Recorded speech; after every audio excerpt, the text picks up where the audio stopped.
Is insulin resistance caused from fat invading muscle cells? Hi, I'm Chris Masterjohn, and I have a PhD in nutritional sciences. I am not a medical doctor, and nothing contained in this episode may be construed as medical or nutritional advice of any kind, or a substitute therefore. This episode is meant purely as scientific education. If you wish to act on any ideas presented in this episode, please consult your physician first, and never take anything herein as a reason to contradict medical advice. With that said, enjoy the episode. Lily Hanft says, what is your take on the idea that insulin resistance is caused by increased free fatty acids in the blood from dietary fat, increasing intramyocellular lipid concentrations, and that saturated fats in particular impair insulin sensitivity and damage pancreatic beta cells? And Fran Weintraub says, this is new to me, but I'm also interested in the answer. I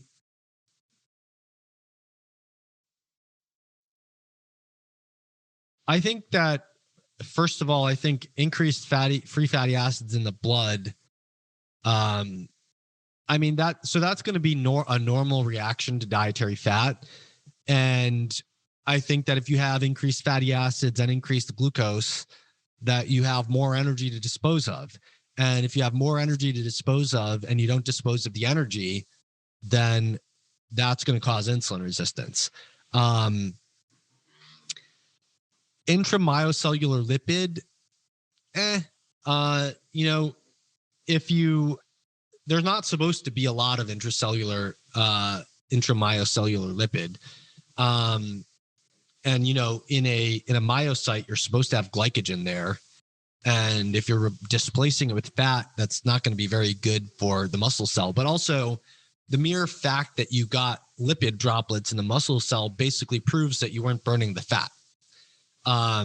So I'm not so sure that that's a specific indictment of fat per se, as much as it is an indictment of putting fat into the system that you're not burning. And that's probably mostly a case for not eating a mixed meal of carbs and fat under a situation where you're not burning all the energy. I mean, that's how I see it. Like, I would be quite surprised if you could experimentally show that this causes insulin resistance in a way that exercise can't overcome.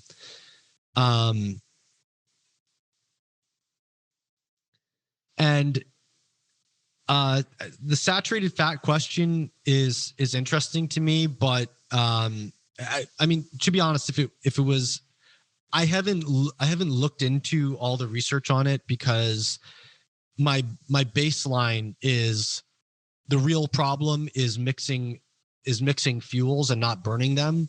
And if saturated fats are a little bit worse in that case than unsaturated fats, so my reaction to that is that's what you would expect from the fact that polyunsaturated fats are beta oxidized at a higher rate and saturated fats are beta oxidized at a lower rate. And my personal opinion is that the reason that PUFAs are oxidized at a higher rate is because they're more dangerous to have around from an oxidative damage perspective. If you look at animals, like a rat, the rat will do everything it can to get rid of excess PUFA, including converting them into saturated fats and expelling them into the fur.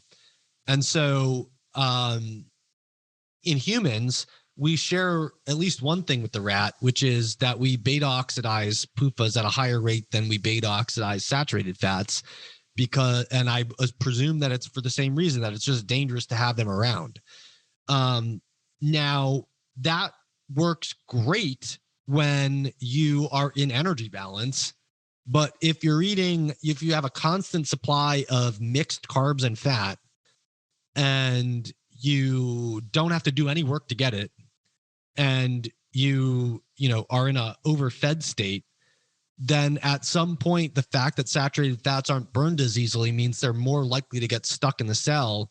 And if they are stuck there as sluggishly burned fuel that is always there to compete with normal metabolism, or just, sit there in droplets in cells that aren't supposed to have lipid droplets, displacing the normal things in that cell, then yeah, I think they're going to wind up being more toxic. But it's the idea that the solution to that is to eat less saturated fat and continue in a state of overfedness and sedentarism. It might mitigate the insulin resistance, but it's not the fundamental thing that should be how we think about mitigating the insulin resistance. Like, the fundamental thing should be support the clean burning of fuel, support burning the fuel, and support cycling in and out of the fasting state and fed state. Thank you, Lily, for your question. This episode was part of a Q&A for members of the CMJ Masterpass, a buyer's club with exclusive and massive discounts on your favorite premium foods and health products, including pasture-raised and wild meat and seafood, supplements, sleep accessories, water filters, phototherapy devices, and much more. As a bonus, you also get to participate in monthly private Zoom Q&As with me.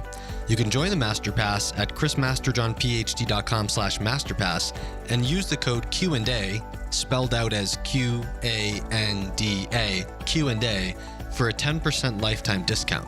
From now through February or March, whatever it takes to get it done, I will be working full-time on finishing my Vitamins and Minerals 101 book, while reserving a portion of my time for my consulting clients. You can pre-order my book at chrismasterjohnphd.com/book.